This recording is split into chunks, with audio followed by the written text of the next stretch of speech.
So welcome back to the channel, Not Normal, a place where we talk about addiction and all the things around it. So mental health, anxiety, depression, things which the channel title suggests are perfectly normal but just not talked about enough. Recently I was invited by some friends to catch up and go to a club where they were throwing a party.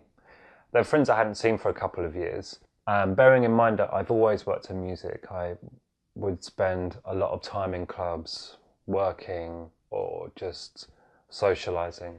I left the train overcome with nerves, with anxiety, that I started physically shaking. I felt nauseous. I felt I was going to be sick. I was scared. I didn't know if I was going to be able to look after myself there.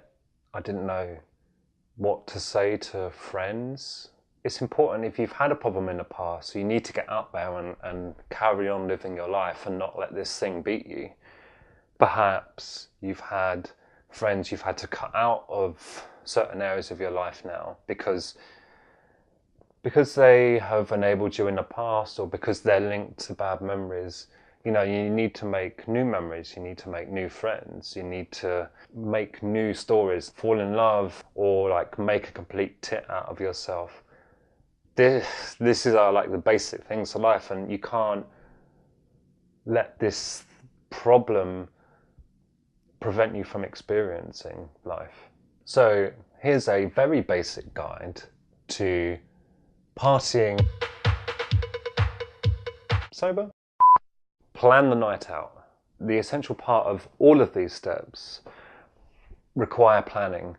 And planning has always been the very opposite of fun. But the last few times I've lapsed have been at clubs, they've been at parties. So it's important for me to know all this stuff, to actually prepare.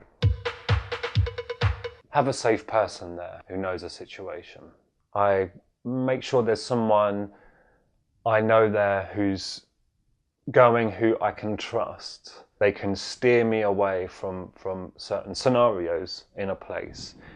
If they can see there's people doing shit over there, they can lead me that way. They can steer me away from the bar or whatever it is. Someone who knows me, to see that if I'm getting stressed out or nervous, that they can talk to me about it, or I can talk to them about it. Just someone who I have a good, open, honest kind of friendship with. Be honest with people.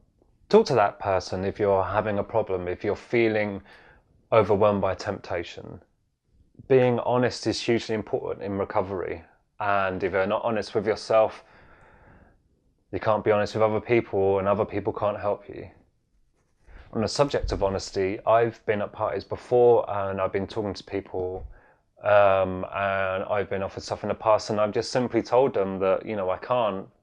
I've been to rehab. You know, I just go, oh yeah, rehab. And generally they've been super cool about it. I've certainly been to rehab meetings where people have discussed the kind of get-outs, the white lies that they can say to avoid temptation, to excuse them from situations. I kind of say, F that, you know, here's my problems. If you don't get on board with that, that's cool. But, you know, this is me. Phone a friend.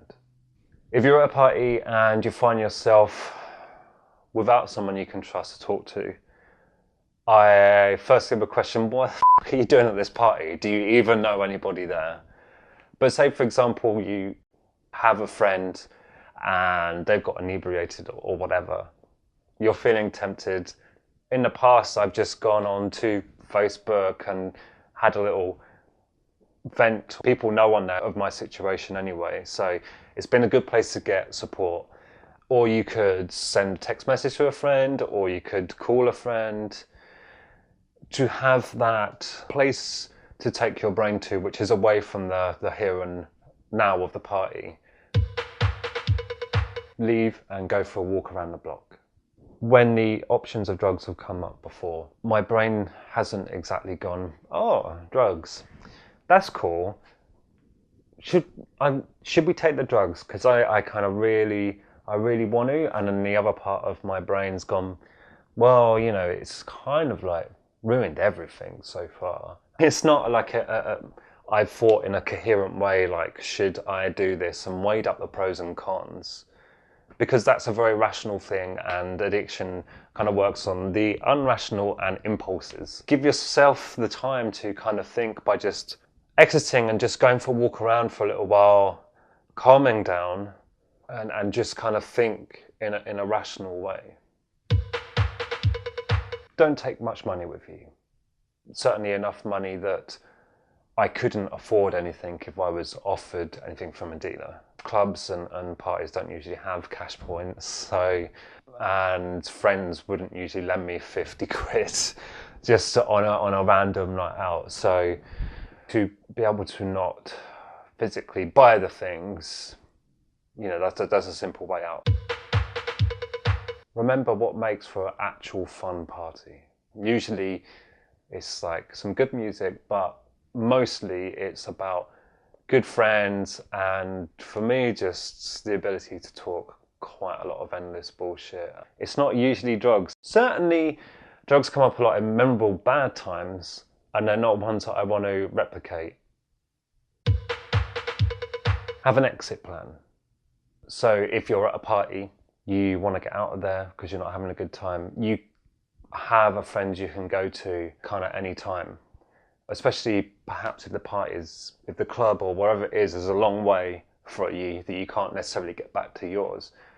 Have a friend, even if they're not there, you know, have someone you can trust who will be around, who you can just think, F this, I'm not enjoying this anymore and I need to get out. Just don't go. If you're not feeling ready, if you're feeling like you might be tempted, if you're feeling like you're not going to be able to actually relax and have fun, that you're not going to be able to look after yourself, just stay at home. Sounds pretty boring, but the opportunity to go out and have fun, the days you can go out, they're kind of infinite, they're endless, they'll always be there.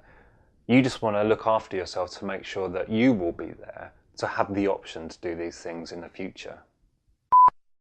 So that's been the show, that's been Not Normal, and until next time, look after yourself.